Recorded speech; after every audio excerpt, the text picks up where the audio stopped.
enable.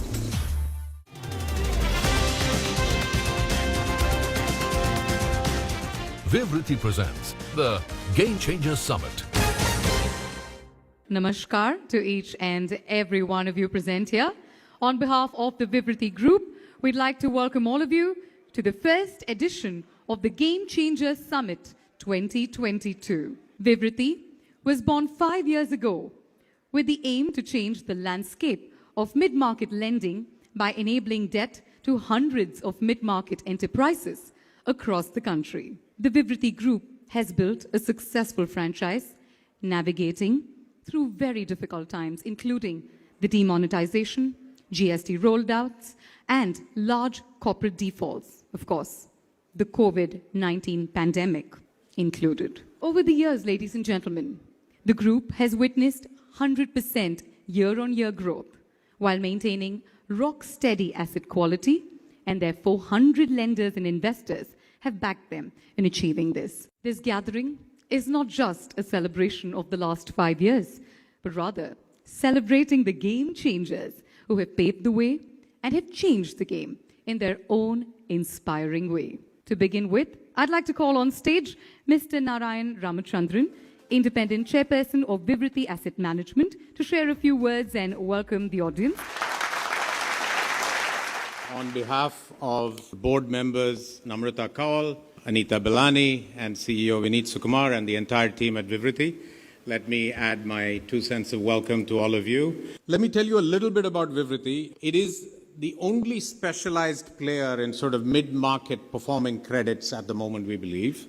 And this is its sort of main and sole focus of its activity. It seeks to bring together the supply and demand side of corporate debt, both listed and private, and in so doing, match supply and demand of credit. Vivriti today is about 6,000 crores assets under management in a short 5-year span. So in very simple terms, we are sort of the specialist fixed income alternative manager, broadly speaking, on one side as the NBFC, where we lend our own capital, and on the other side as the asset management firm, where we work as a specialist in intermediating this capital. So thank you once again, welcome, and we'll begin the evening. Next up on the agenda, ladies and gentlemen, we have an exciting and enlightening panel discussion on the topic Emergence of Indian Entrepreneurship. Now, this session will be moderated by Ms. Nisha Podar, market editor and anchor, CNBC-TV18, and joining her on stage to share their thoughts are prominent entrepreneurs from various sections of businesses.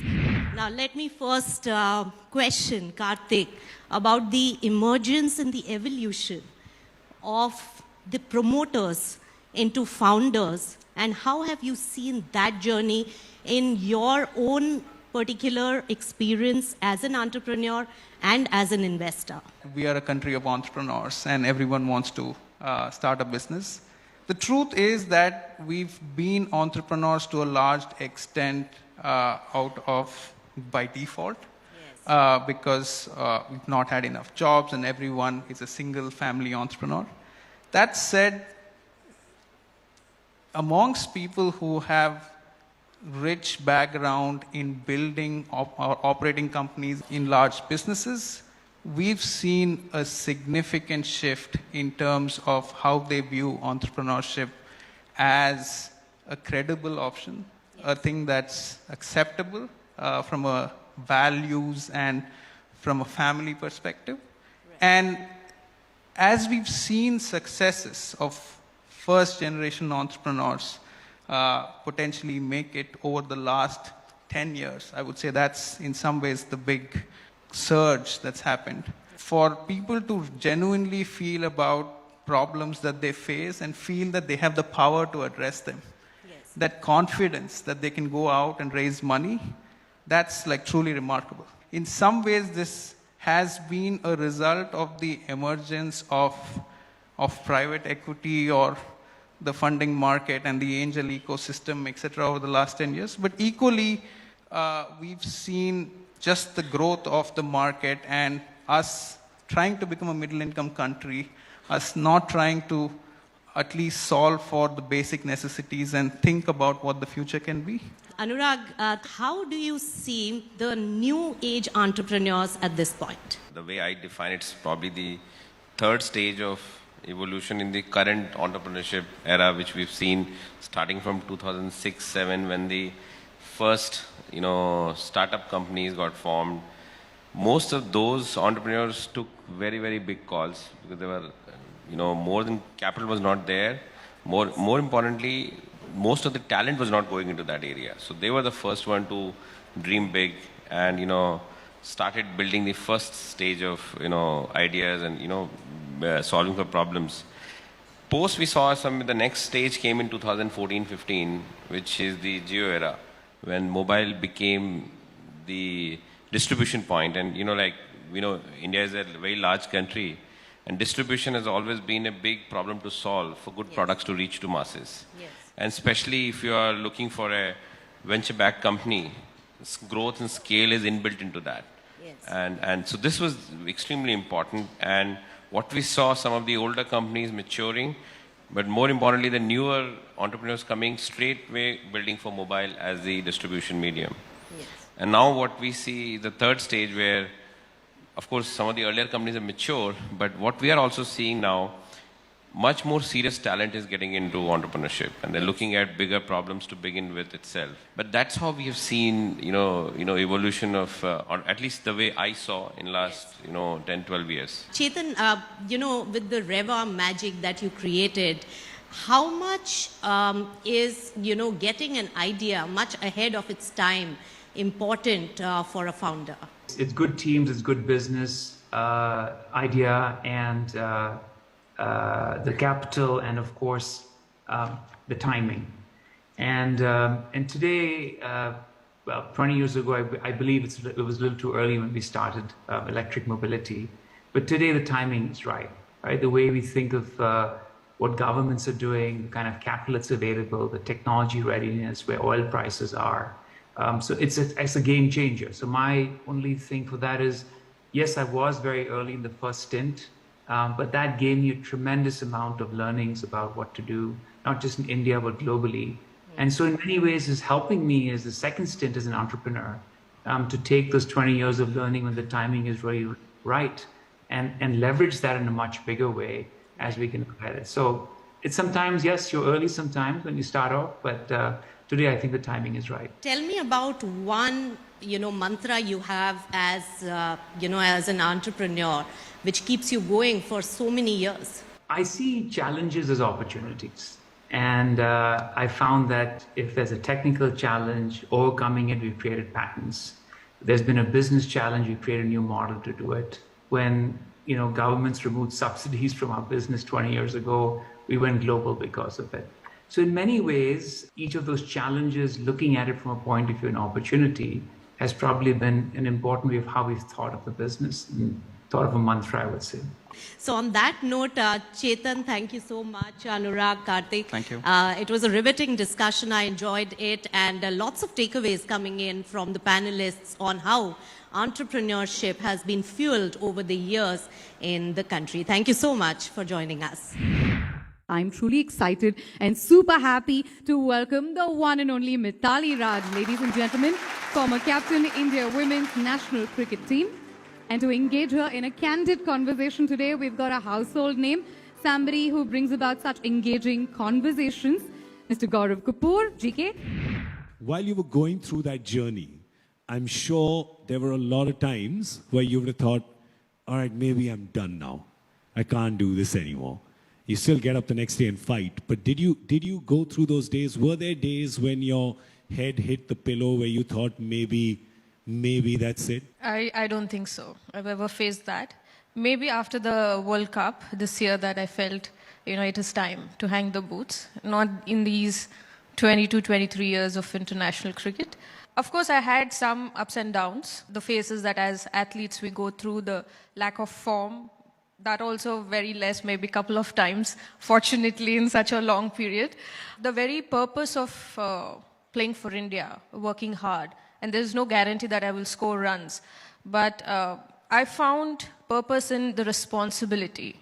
of, playing for India, the responsibility of taking the challenge of the batting lineup of the Indian team for a very long time, and the faith of my teammates that when I'm there in the middle, they know that we still have a chance to win. So I think I've taken that role as a purpose to get up every day in the morning and give it my best shot. As a captain, how important is it to, because you take decisions and sometimes I'm sure you clash with some of the players as well. How important is it as a captain or a leader to then later kind of sometimes admit that, no, you were right, I was wrong? It's not too hard if you have, because for me the fundamental rule when I'm making decisions is that, it has to sync or it has to go with the team's interest. That's the topmost priority for me. There are many times that a youngster would come up with a great idea, fresh idea, because the youngsters have this elasticity of spirit, I would feel that, because their slate is empty. They don't weigh the ideas or verify it. Whereas when we go through certain experiences, when we have to take decision, we weigh it, the odds and the how much, what if it doesn't work, what are the circumstances, if it works, how it works. So sometimes to understand and learn and probably even give a ear to those ideas is a good thing. And for that, you, as a leader, you have to be very open for suggestions and keep the room open for them to be expressive. That also creates a very healthy environment in the dressing room. Okay, well, that's it. I think that's all we have time for. Ladies and gentlemen, big round of applause for the GOAT, Mithali Raj.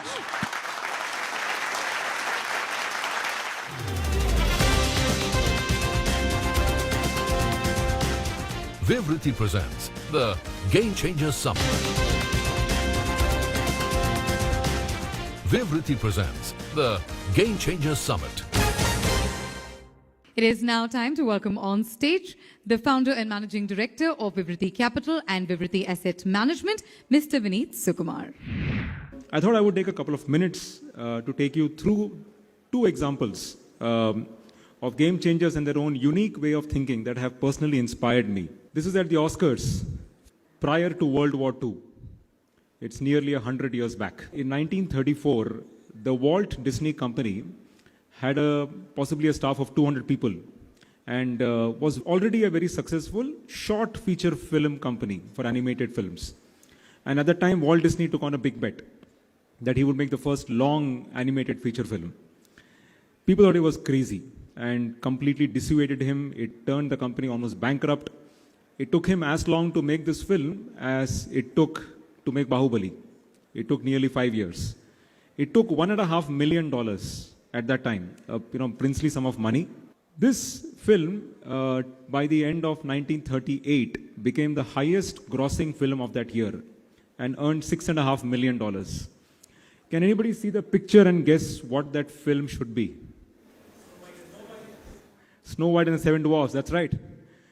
An absolutely inspirational story of somebody who kind of really stuck to conviction, took huge risks, which had a massive payoff. The next picture is probably more familiar to those of us who are students of finance in the audience. In 2007, Warren Buffett entered into a bet with the entire hedge fund industry. He said that the index fund could deliver more returns than a portfolio of hedge funds over a 10-year period. And he bet $1 million against it at that bet. A hedge fund manager took up the bet. While the bet was to go from 2007 to 17, in 2015, the hedge fund manager conceded defeat. This is the picture of the returns that ensured. Warren Buffett, by investing in a Vanguard fund, clocked 85% returns in gross. None of the 5 hedge funds that were there in the portfolio could even come close. The average was 22%. This just goes to show that when you approach the problem of investing absolutely bottoms up, right? I mean, hedge funds were the fad. Even now they continue to be the fad. But Warren Buffett said that if you're a manager and you're at 0.04% of fees, which is what Vanguard was charging, versus the hedge fund industry at 2% and 20% of carry, this is what would happen. And he was proven right over a decade. I think these are just kind of great examples to show, to inspire us on and possibly guide us in our way of thinking on how we must be bold, how we must take bets, how we must stick to conviction, how we must stick, think absolutely bottoms up. I think the future is coming up very, very fast, and it will take all of what we have to weather it. Ladies and gentlemen, it is time to welcome our next speaker, an innovator, academician, environment activist, and an education reformist. Meet the founder of Students' Educational and Cultural Movement in Ladakh. And ladies and gentlemen, a revolutionary who has changed the game for a community. Please put your hands together as we welcome on stage none other than Mr. Sonam Wangchuk.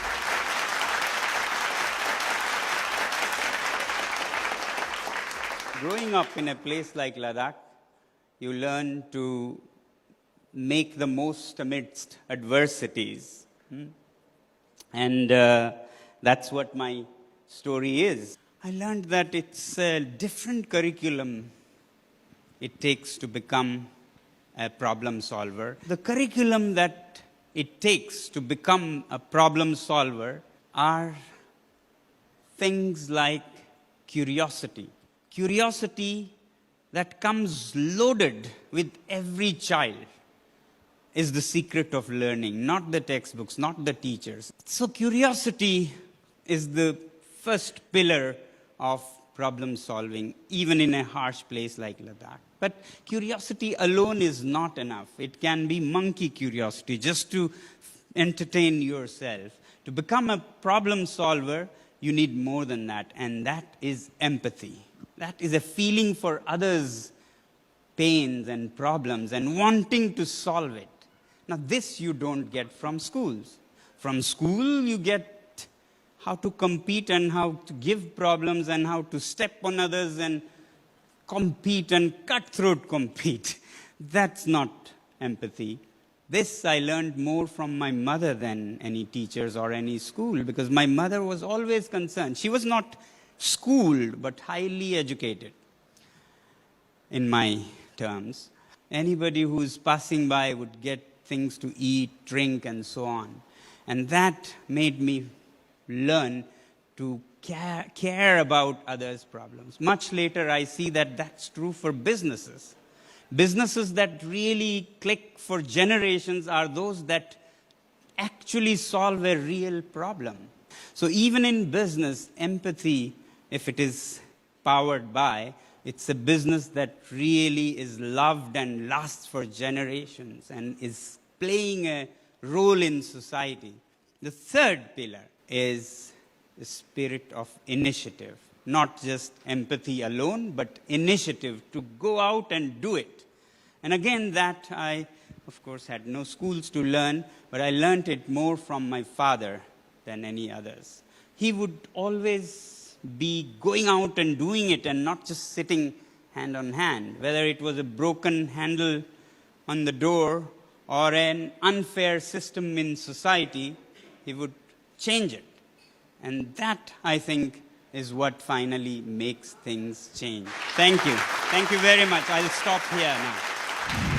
I'd like to invite on stage Ms. Anita Belani, the Independent Director of Vivriti Capital, to please come up and address the gathering. Also introduce our keynote speaker for this evening. Our keynote speaker, Mr. K.V. Kamath, I'm sure we are all waiting for, to hear him out. If I were to think about his story, this is the biggest game changer in the financial services industry. Taking a developmental financial institution and creating one of the biggest retail banks in the country, which is ICICI Bank, but not really stopping there. Also creating very large institutions in asset management and insurance. So it's, somebody who's always looking for this opportunity. And a stalwart like this is, so inspirational. And I think, there's no stopping somebody like Mr. Kamath because he's still at it and he's still part of NAPFID.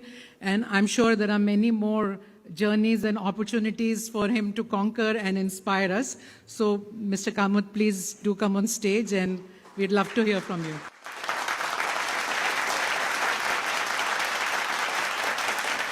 When I became CEO of ICICI, the parent of the bank, I said, if we have to grow and we have to put a mainframe in the bank, we can't afford it. So my IT people said, well, then you basically can't run technology. I said, no, there are newer things happening, and let's take a bet on those. So we became adept at using technology because we had no choice. And we used newer technology, took a bet on it, and scored. I'm a great believer in a theory of constraints, that you throw a constraint and you have to jump higher, you have no option. So we had a constraint. In the bank of 1999-2000, ICICI Bank had maybe 250 or 300 branches. I said, can we acquire? So there were a few acquisition targets, but they would give me another 250 branches, nothing more. So how do you grow technology? So what do? You put in ATMs, and everybody laughed at us, because we were getting licenses for only 50 new branches in a year. And the largest bank out there had 10,000 branches. I said, I don't have 200 years to live to become somewhere there with 10,000 branches. So you had to put out ATMs. And at a point in time, there were 50 ATMs. You said, we will put 1,000 ATMs. Well, I won't go into the challenges there. But that was rolled out. In the next 8 months, we rolled them out. And then, of course, we kept growing it. What I'm saying is the ability to take calculated risks on technology was there even then. People took it in a measured way. I think it is today available in much larger footprints, as it were, and you could do it at a much faster pace, and probably at a cost cheaper than what it was then, because all costs are disrupted. I will end by, maybe a slight note of caution on one subject. I think there is always going to be a challenge between value creation and valuation. Almost every platform that I have seen, and the young people come to me, discuss, I have been impressed, enormously impressed. Platforms that I use, which all of you use probably in daily, I'm enormously impressed. These are really innovators. These guys are disruptors, and they will mean a lot to India as we go along. Aspire for that 25 trillion economy and where you are in that economy. Align your value and valuations, and I'm sure you will be unstoppable. Thank you, Vinit. Thank you, the Vivriti team. Thank all of you. I'd now like to invite on stage Ms. Namrata Kaul, the independent chairperson of Vivriti Capital, to please come up on stage and give us the closing remarks. Whatever we have heard today has been inspiring. And to that extent, I think the summit has been successful in achieving what it set out to do. That is to constantly challenge ourselves and to aim for more. And that is exactly what we continue to do at Vivriti today. It is our belief that the market needs not one Vivriti, but many such Vivritis, and it's for all of us to pave the path to reach that goal. Thank you all once again very much for being a part of the first ever edition of the Game Changers Summit 2022. This is a community that is certainly going to increase the GDP of the country and going to foster one another. And we hope to see you for many more sessions and, of course, the second edition as well.